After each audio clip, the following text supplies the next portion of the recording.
The Prophet Muhammad sallallahu alaihi wasallam showed exemplary resilience, endurance, and optimism throughout his difficult life.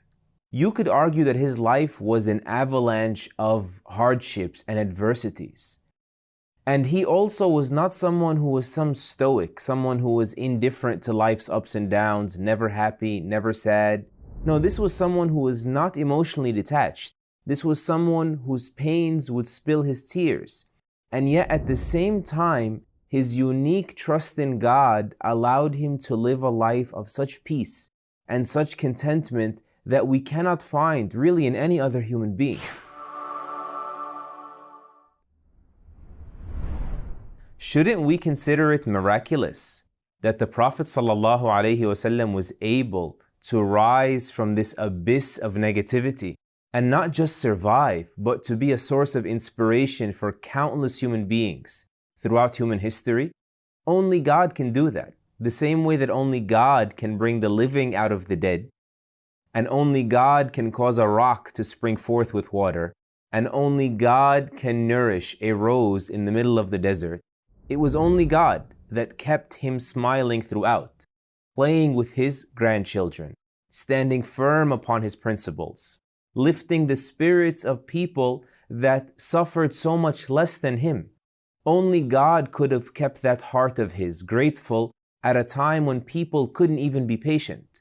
And only God could have made his heart merciful at a time when people couldn't even be just. Even in the darkest hours, all that compounded anguish and distress never broke the Prophet's perseverance, peace and blessings be upon him. In a world that seemed hopeless, what he saw with his heart would override the apparent hopelessness he would see with his eyes.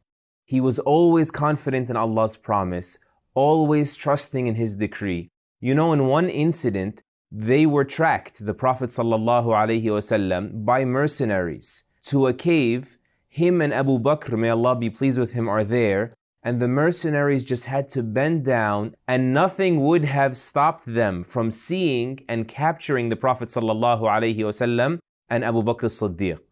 And yet in that unnerving moment, he calmed Abu Bakr and said, "What is your worry? What is your assumption? So long as we are two, but Allah is our third, do not grieve, Allah is with us."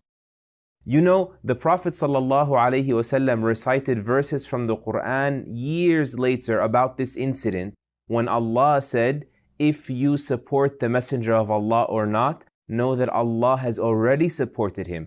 On that day when he was turned into a refugee, turned into a fugitive, chased out of Mecca, and there was two of them in the cave, and he said to his companion, at a time that seemed apparently hopeless, right? He said to his companion, "Do not grieve." You know, for argument's sake, had the Prophet ﷺ made up this incident after the fact, made up this verse and taught it to his followers, would Abu Bakr as-Siddiq admire him even after his death ﷺ until his very last breaths? Abu Bakr as-Siddiq considered him the most inspirational, most admirable, the embodiment of integrity, his Prophet and ours, the Messenger Muhammad ﷺ. So it was incidents like these, when despair would penetrate the hearts of the firmest souls, that the Prophet Muhammad ﷺ showed the supreme faith and conviction he had in God. This is just like what the Quran says about Moses, by the way. When they got to the sea and everyone lost hope, Moses said, "No, Allah is with us. He will show us a way. He will save us as He promised from Pharaoh and his army." This is the resilience and the trust in God of the prophets. Even if the world loses hope, they would never unravel.